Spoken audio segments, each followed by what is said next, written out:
Hello! Magandang gabi sa inyong lahat. Magandang gabi sa inyong lahat. So, mga kababayan ko, shout out muna tayo. Yung aking utang sa inyo, gabi-gabi. 'Di ba? Sinisikap ko na kahit papaano maibalik ko naman sa inyo yung suporta ko. Ay, suporta nyo pala, sorry. So, shout out kay Sir Ernesto Bero. Sir Ernesto Tobero. Ma'am Jocelyn Tolentino Celones, hello. Sir Mark Ivan Javier. Ma'am Lynn Sudo, hello. Hindi naman ma'am, na shout out kita ma'am Ma'am Lynn Sudo Ma'am Lynn Tamori, hello. Sir Marvin, nag-shoutout lang ako sa gabi hindi doon sa mga pang-umaga. Hello, Sir Marvin Ferreras, pa-shoutout boss mo from Canada. Pa-shoutout sa misis ko na si Marester. Hello, Ma'am Marester. Ma'am Marester, hello. Kamusta po kayo dyan sa Canada? Sana magkabagong vid na collab kayo ni Kuya Edsy. Parang meron. Hindi ko alam kung kailan, pero parang meron. Abangan nyo na lang. Sir or Ma'am Big Yellow Birdie, Happy Gray Snake, Michael Ray Balsita. Sige nga, ang anuhin ko lang yung video kagabi. Kadalasan dun yung may dun yung may shout out Tingnan nga natin. Kasi doon sa studio, hindi nagpapakita yung mga yung mga sina-shout out. Ma'am Lynn Tamori, Mark Ivan Javier, Sir Ernesto Obero, Ma'am Lynn Tamori, Sir GC719, tsaka si Highway Dust. 6 lang ang nag-comment kagabi So, proceed tayo dito sa Ay, hindi pala kagabi. Tama, kagabi ito. 6 pa lang din nagko-comment. Nung isang gabi pala, sorry. Tingnan natin yung nag-comment. Ano ba yung video ko nung isang gabi?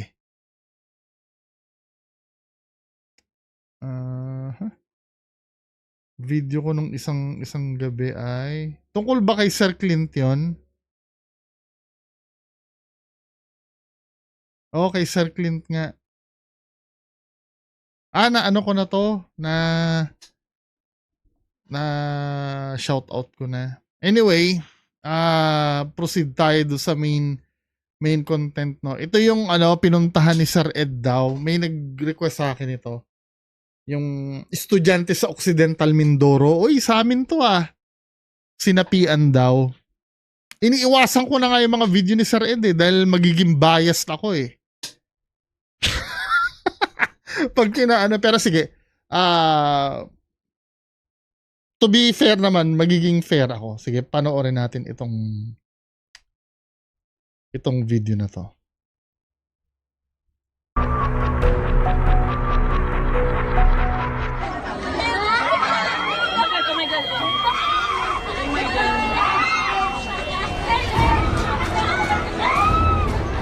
Sabay-sabay na nagpupumiglas at nagwawala nito lang Miyerkules ang 40 mga estudyante ng Occidental Mindoro National High School sa bayan ng Mamburao. Mamburao?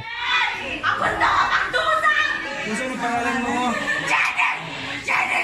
Johnny daw, Johnny. May mga itinakbo sa klinik.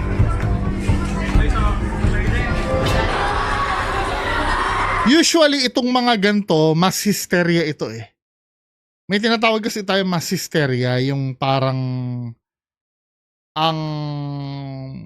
hindi naman sila nagsisinungaling, no? Hindi, ayon sa science kasi, i-define natin kung ano yung mass hysteria, no?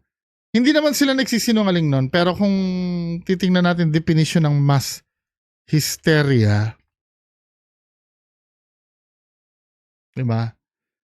Ito ay social phenomenon where a group of people experience similar physical or emotional symptoms without a known physical cause.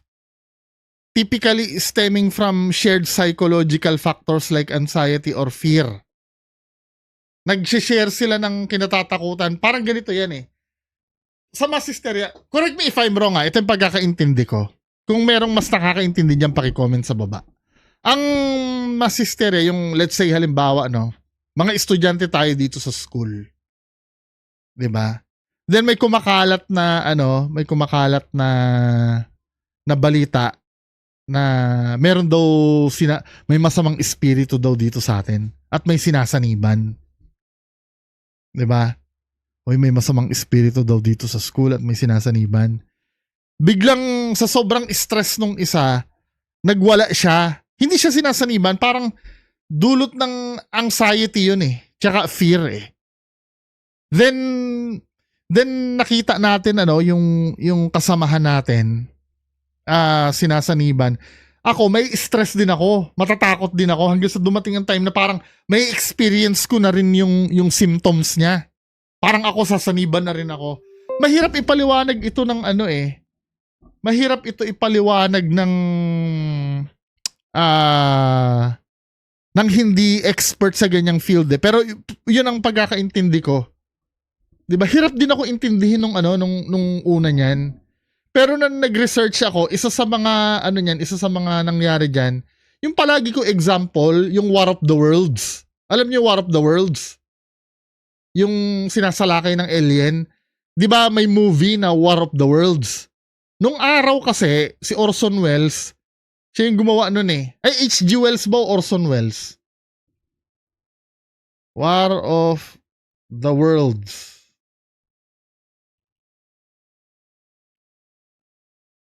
H.G. Wells pala, sorry. Yung Orson Welles, yung voice actor yun ni Unicron sa Transformers. Si H.G. Wells pala. Yung istorya ng War of the Worlds kasi, novel yon, nobela yon ni H.G. Wells na ang istorya nun, inaatake ng mga Martian ang Earth. 'Di ba ginawang movie ni Tom Cruise yan, yung War of the Worlds. Now, nung araw kasi, inadapt nila yun sa radio drama, yung War of the Worlds. Now, nung binuksan ng mga tao yung radyo nila, akala nila, totoong report yung nangyayari sa War of the Worlds. Radio drama lang pala. Nagkaroon tuloy ng mass hysteria noon. Marami nang tumatawag sa pulis na may nakita akong alien na naglanding dito sa bakura namin. 'Di ba? May nakita din sila na flying saucer daw na lumipad sa bahay nila. 'Di ba? Kung tutuusin, wala naman 'yun. Mass hysteria 'yun. Hindi naman nagsisinungaling ng tao, pero dulot 'yun ng dulot 'yun ng stress eh. Tsaka takot. Na for example, may kumalabog na lang dun sa bakura nila, akala nila alien na. Kasi nga yun yung nababalita sa radyo eh. Hindi nila alam yun pala ay tawag dito? Yun ay drama lang sa radyo. Parang, 'di ba, may ganyan na nangyari sa province namin sa Mindoro din, yung mga aso, mga killer dog naman. Yung may mga aso, may mga higanting aso daw. 'Di ba na sumasalakay. Naalala ko yun dati nung nasa Mindoro pa ako nakatira. Mass hysteria din yun. Then may kanya-kanya ng kwento na may nakita sila. Pati yung yung regarding sa mga aswang, 'di ba? May mga may mga nakita din na ganun. Na kwento na nagiging saksi yung iba. Anyway, pagpatuloy natin 'to mga men. At dinala pa sa simbahan para dasalan.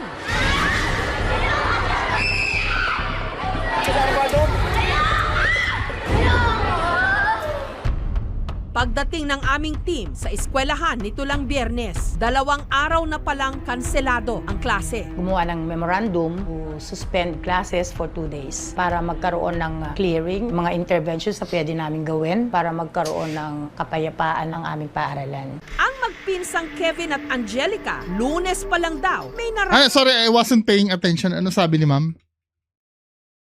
Kasi kachat ko si Sir Ed eh. Ay, si Sir Ed. Yung manager ni Sir Ed. 'Di ba? May shooting daw sila nila Zarkaro sa isang location. Mamburaw. Ako na magdusa! Kung saan ang pangalan mo? Johnny daw, Johnny. May mga itinakbo sa klinik.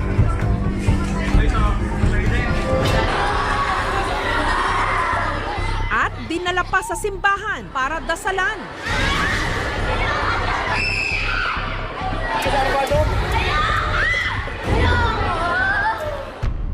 Pagdating ng aming team sa eskwelahan nito lang Biyernes, 2 araw na palang kanselado ang klase. Gumawa ng memorandum to suspend classes for 2 days para magkaroon ng clearing, mga interventions na pwede namin gawin para magkaroon ng kapayapaan ng aming paaralan. Ang magpinsang Kevin at Angelica, Lunes So pa nag-suspend sila ng ano, no?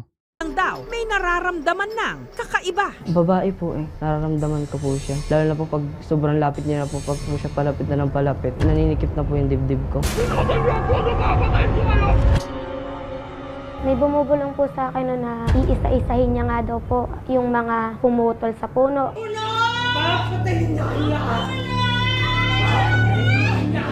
Para daw pong nangisay po ako nun. Nakano daw po yung mata ko, yung parang nawalan daw po ng malay. Yung tinignan po, mababa daw po sugar ko. Hindi po ako kumain. Pinag-pray ko ulit siya noon, tapos po hinimatay na po ako. Sinabi ko na po sa kanilang madami na pong susunod. Iisa-isahin po. Sino nagsabi sa'yo para manasabi? Yung parang nasa katawan ko po. O, paano mo nalaman yun na yung sinabi mo? Nung nasasaniban ka? Nabukasan, Ano, kinuwento sa kanya, oy, ang sinabi mo. Pwede naman yun, no? Kinuwento sa kanya na, oy, yung sinabi mo kanina, uubusin. Ito ha, hindi ko naman pwede i-discount. Malay mo, totoo din naman na nasaniban. 'Di ba? Pero may chance din kasi na ano to eh, na yung sinasabi natin kanina na masisterya. 'Di ba? May mga indicators din kasi na malay mo, sinaniban, no? Kasi yun ang dapat nating suriin talaga eh. Kung totoo yung pagsanib o hindi. Kasi ako ang tinitingnan ko dito, katulad niyan ano, ang huhulihin natin dyan, kung aware ba itong mga sinasaniban nito. Halimbawa, no, nagpupumiglas sila, nalaglag yung pera, tapos yung pera dadakutin, ibubulsa. 'Di ba? Meaning aware siya na nalaglag yung pera niya. Katulad nito yung panyo. 'Di ba?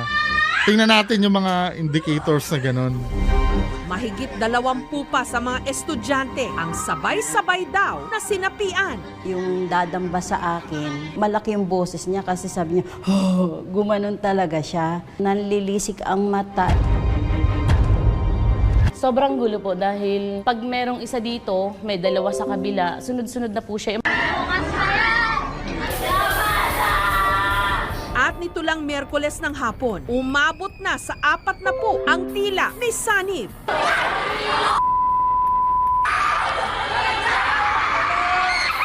Kabilang sa kanila, si Alena. Oh my God.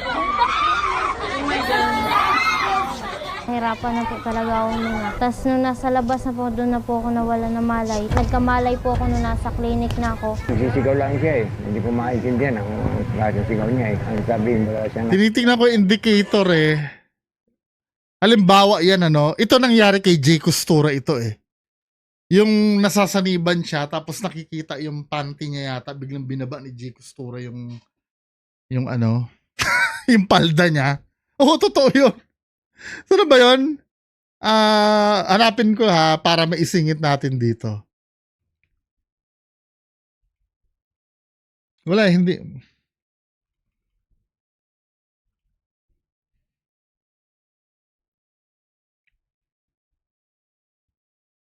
Wala eh, dito sa reaction video kasi hindi ko makita yung ano yung main video eh.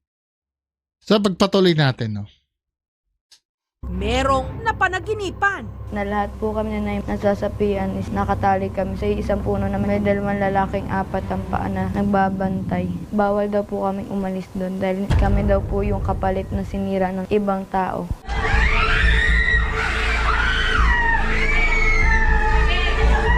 Nabulabog daw kasi ang mga elemento nung ipaputol ang puno ng duhat nung nakaraang taon. Natumba siya ng bagyo dahil makaka-apekto masyado sa pagdaan-daan ng mga bata. Tinuluyan na nilang putol-putulin. Ang mga elemento di umano sumama kay So yun ang magiging reason. Sofia. Nandito lang siya sa likod ko. Maliit. Hindi pwede putulin yung buhok ko. Sa likod. Magagalit sila. Yan bang kasama mo ngayon sa likuran mo? Galing rin.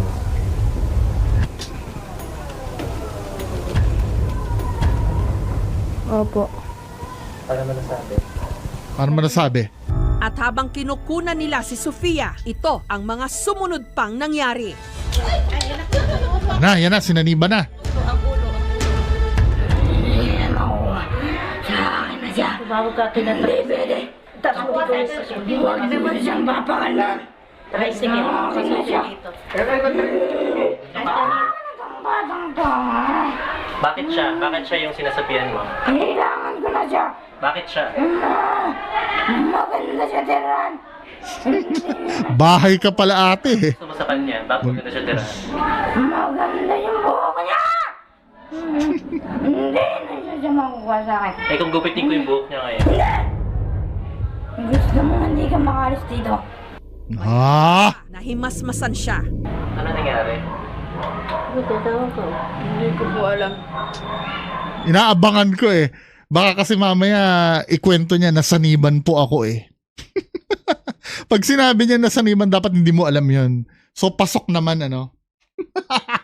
Pasok naman na dapat hindi niya talaga alam. Wala ka naalala?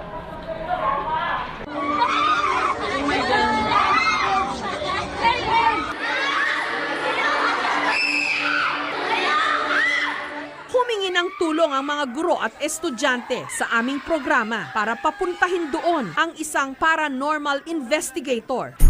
Hiling nila, walang iba kundi ang ilang beses nang naitampok dito sa aming programa. Bagamat kontrobersyal din si Ed Calwag. Controversial. Sinasabi nila na meron daw ang GMA na katulad ni Mr. Ed na Ed, kailangan ka na dito sa Mamburao.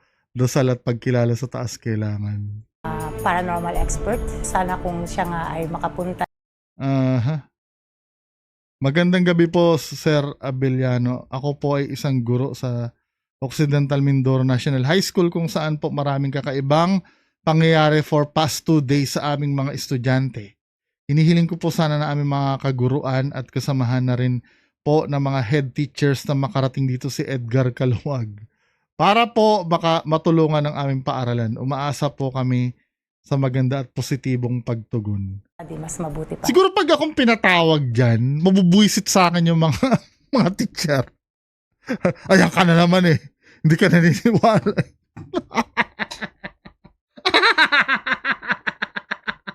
Sorry. Pag ako yung pinadala. Uy, di ka naman sinasaniban eh. Sa amin. Kaya nito lang Biyernes, isinama ng aming team pa Occidental Mindoro si Ed Calwag. Pero ang tanong sa akin ni Sir Ed, di ba napapansin nyo, lagi siya nasa ban. Hindi talaga daw siya nakikinig dun sa ano. Well, yun ang kwento sa akin ni Sir Ed, ano? Kasi, ang iniingatan kasi dyan, cold reading eh. Pero pag nandun ka na kasi sa lugar, hindi na mapipigilan kasi talaga yung cold reading na yan. Kaya napapansin nyo, yung mga last exploration namin, pag nagva-vlog ako, dun ako sa behind the scenes lagi eh. Binabantayan ko talaga kung nagkwentuhan sila or ano. Bagamat may mga nakakalusot na konti, no? Katulad nung huling pinuntahan namin na yung nag-reading siya ng may mga bata na naglalaro. Na same nung kinuwento ng caretaker. Ni-reject ko yun kasi nauna yung caretaker magkwento bago reading ni Sir Ed eh. Diba? Nagiging fair lang ako mga men. Diba? Pero hindi naman para kontrahin si Sir Ed. Alam naman ni Sir Ed itong ginagawa ko. Ano naman, yung malawak naman ang pangunawa niyan ni Sir Ed. Yun ang gusto ko kasi kay Sir Ed eh. Hindi naman siya iyakin. Kung feeling niya na may hindi ako naiintindihan, ina-explain niya naman sa akin na maayos. Sasabihin sa akin ni Sir Ed, gago ka. Hindi, joke lang. Biro lang. Si Sofia. Kakausapin lang kita. Huwag kang mag-iinarte sa harapan ko. Anong pangalan mo? Ha? Sagot! Saan ka galing? Saan? Saan puno? Saan? Saan puno? Let's go! Bakit ka nandyan? Bakit ka nandyan? May tatay nila. Wala ko. Sino? May tatay nila. Sino pinatay nila? Yung anak ko. Yung anak mo? Ibabalik ito doon sa tirahan mo. Ha? Bibigyan ko kayo ng bagong tirahan. Pwede po ba? Kontraktor pala si Sir Ed ng mga engkanto eh. Bibigyan ng bagong tirahan daw eh. Itong isama natin sa ano? Sa school. Kasi po para maibalik natin yung nakaano sa kanya.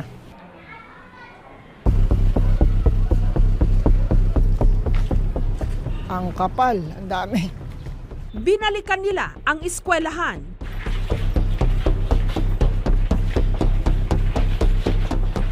Mayroon po bang nakikitang ano dito? Batang lalaki.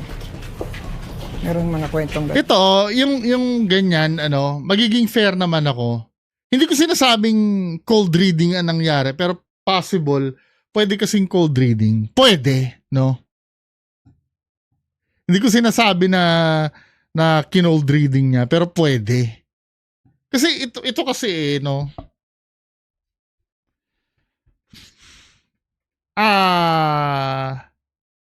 gusto ko kasing i-maintain yung ganun.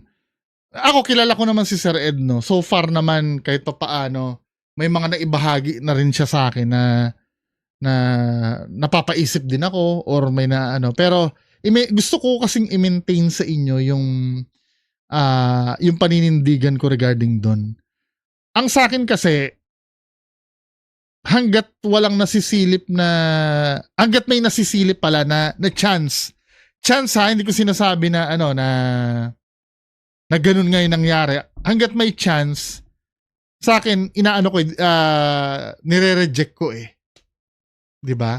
Hindi naman nangangahulugan na hindi totoo, pero ayoko lang nung may bahid ng pagdududa. Kumbaga sa hatol, mas maganda kasi yung beyond reasonable doubt eh.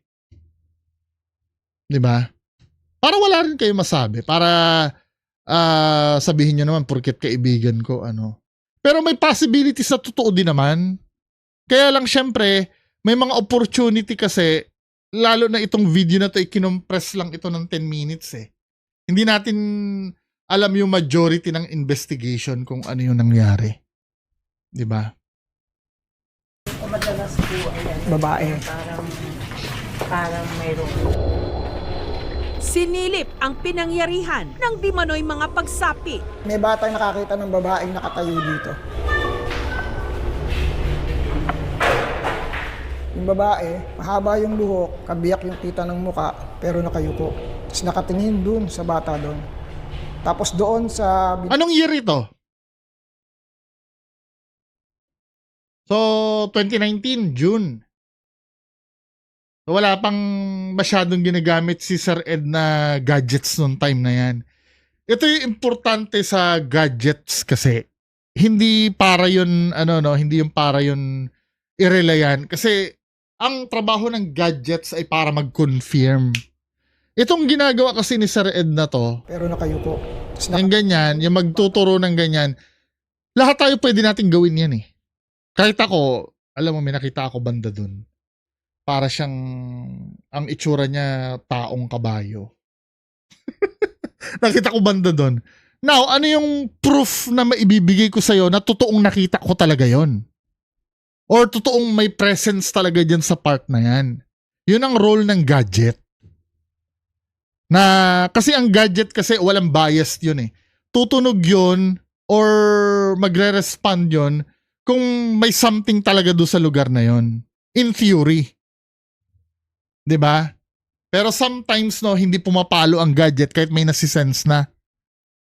Pero mas maganda kasi nako-confirm ng gadget kasi yung mga ganung bagay. 'Di ba? Kaya yun ang mahalaga sa gadget. Hindi yung basta nagsasalita lang. At alam ni Sir Ed yun. Kaya nag-i-invest na rin sa mga gamit eh. Kasi sometimes tinatanong, may third eye ka ba't gumagamit ka pa ng gadget na yan? Yun ay para sa ating mga audience yun. Kasi kung magta third eye din lang, katulad yan, di ba ang weird panoorin? na nagtuturo siya na para bang sa panahon ngayon, hindi mo na pwedeng relayan yan eh. Lalo na, let's say halimbawa, hindi ko naman kilala si Sir Ed. Sino ba yung taong yan? Tapos magtuturo na meron nakita. May doubt ako noon. Totoo ba yung sinasabi nito? Di ba? Kaya yun ang role ng gadget eh. Tapos doon sa bintana, mayroong dumungaw. Pinatay nila yung anak ko. Ano kailangan gawin?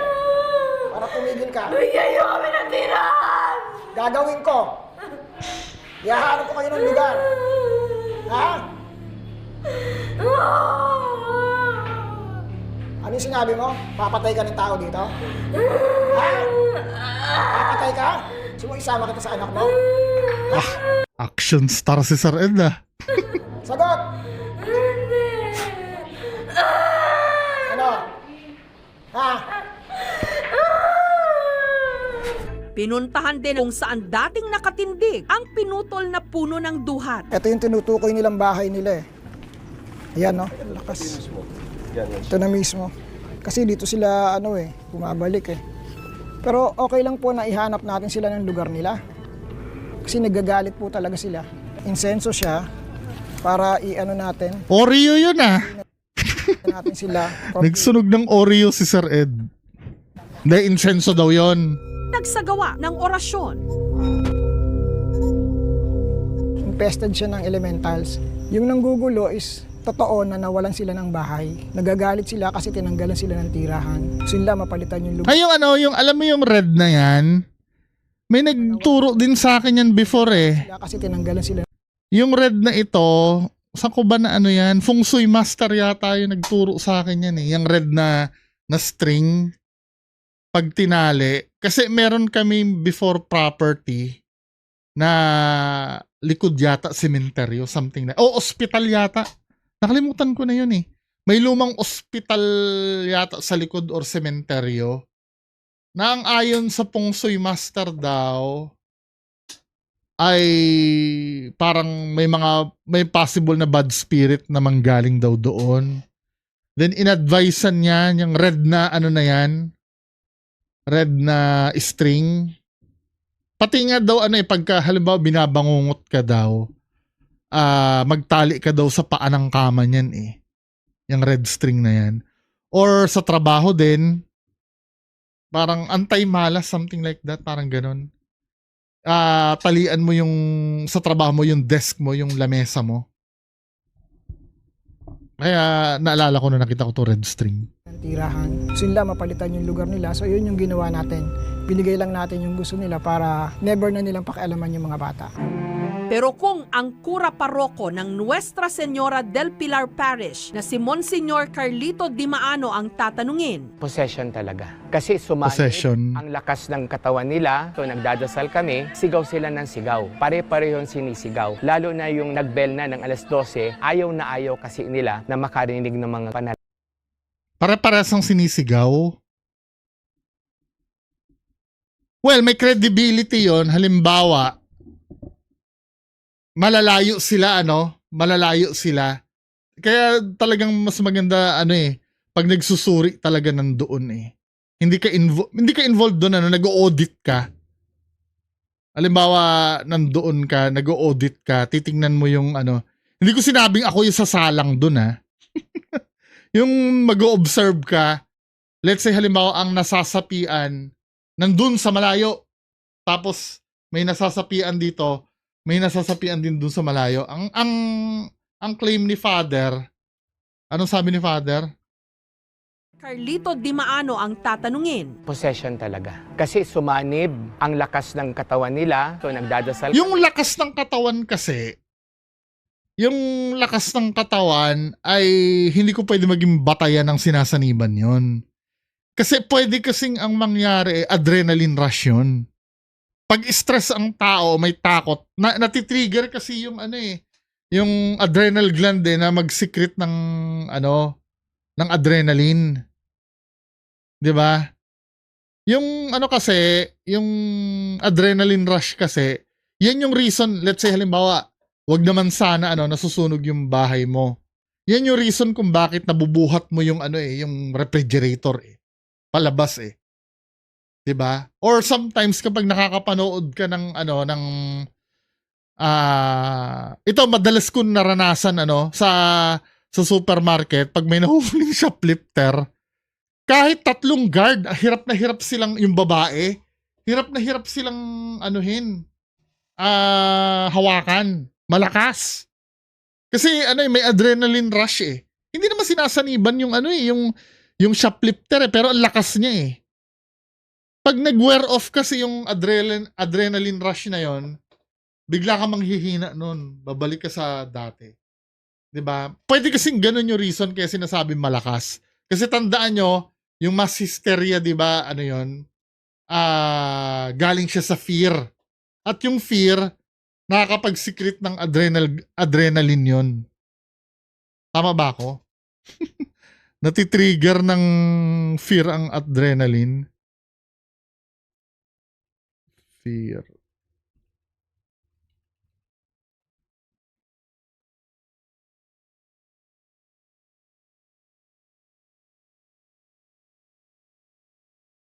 Ayan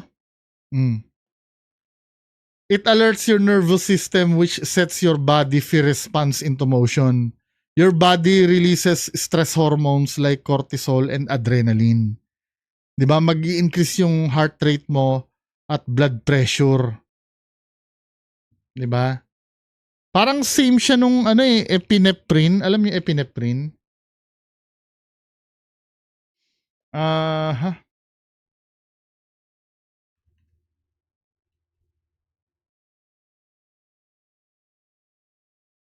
Yung epinephrine, ito yung yung adrenaline din ito. Na ito naman yung tinuturok pag nire-revive mo yung pasyente. Tinuturok ito Pwede din sa allergic reaction, 'di ba? Anyway, balik na tayo dito kung saan tayo napupunta. So, may fear kasi kaya nare-release yung yung adrenaline. Nasaan na ba yun? Yan. Kaya sa akin, hindi indication ng possession ng malakas kasi may scientific explanation yun Sigaw sila ng sigaw. Pare-parehong sinisigaw. Lalo na yung sinabi niyang pare-parehas ang sinisigaw, may credibility yon katulad ng sinabi ko kung malayo sila, hindi nila naririnig ang isa't isa. Halimbawa, yung isa sinasabi dito, sinasapian ako ng engkanto or engkanto ako. 'Di ba? Then yung isa sasabihin din engkanto din ako. Tapos isa engkanto din siya. Pare-parehas sila pero hindi nila naririnig ang isa't isa. 'Yon, may credibility 'yon ng konti, 'di ba? yung nagbell na ng alas 12, ayaw na ayaw kasi nila na makarinig ng mga panalangin. Mass hysteria siya na maituturing kasi mass hysteria. Maraming sabay-sabay na nangyari sa iisang lugar. Posibleng yung symptoms ng hysteria ma-share or ma-transfer sa ibang kasalamuhan ng tao kung saan nag-start. So usual symptoms kasi ng hysteria is extreme emotional reaction. Halimbawa, nagwawala. Meron ding mga behaviors na out of control. Yung ibang mas extreme na cases, nakakaranas sila ng hallucination. Merong Kasi natitrigger din ng fear ang hallucination ng takot Pag stress na stress ka na. Pag anxious ka na. Dirinig na medyo kakaiba. Kapag merong isang tao na nagpakita ng symptom ng hysteria, it actually creates tension, fear, anxiety doon sa mga taong kasalamuhan niya. And if you are vulnerable, mas magre-react ka dun sa nangyayari. Magpinsan, yung isa gutom raw, nahimatay. So yung pinsan na nakakita, siguro nung nakita niyang nahimatay, natakot siya, kinabahan siya, hindi niya alam ang gagawin, and posible na dahil sa natural na mahina yung loob niya, mas vulnerable siya na mag-react. Samantala, si Sofia, dinala rin kay Monsignor para ipagdasal. Ang nakita ko sa bata ay sobrang pagod na. Kita ko po kanina, parang wala naman. Dahil ginamitan ko... Wala na dahil in-exorcise na ni Sir Ed. na po siya ng holy oil. Kapag yun ang ginagamit namin, talagang may commotion. Siguro po na nawala na o nawala umalis na. Iya, kamusta ka na? Okay lang po. Wala na nangyari sa iyong kakaiba? Wala na po. Naalala mo lahat nangyari kahapon? Binasbasan rin ang eskwelahan. Totoo man o hindi ang sapi, mahirap kontrahin ang paniniwala o pakiramdam ng ilan. Totoo, pero mas maganda kung equip din tayo ng knowledge na sa mundo ng science, nangyayari din ito mga to. Given the right circumstance tsaka yung mga factors, 'di ba? Hindi yung pag may ganun ay pagpapalagay natin na sinaniban agad. Well, pwede naman na sinaniban talaga. Ako naniniwala din naman ako na may possession naman talaga nangyayari. Na-mention kasi sa Bible yun eh. Yung possession eh. Tsaka may mga iniimbestigahan, may mga inaano din ang mga taga-Vatican, may mga ina-appoint din niya na mag-handle ng exorcism eh. Maniniwala din naman ako. Pero sometimes, no, mas maganda kung madi-differentiate natin yung hindi totoo sa totoo. 'Di ba? Yun lang. Nahalata nyo ba na napigil ako na na hindi maging bias? Wala part na ng nature natin as humans yun eh. Pero sana naman na nakita niyo yung effort ko na i-balance yung mga nakikita natin, 'di ba? Kung meron mang bias, konting-konti lang naman. Hindi naman mawawala 'yun. So, 'yun lang naman ang pag-uusapan natin ngayon. Magandang gabi sa inyo lahat. Bye-bye.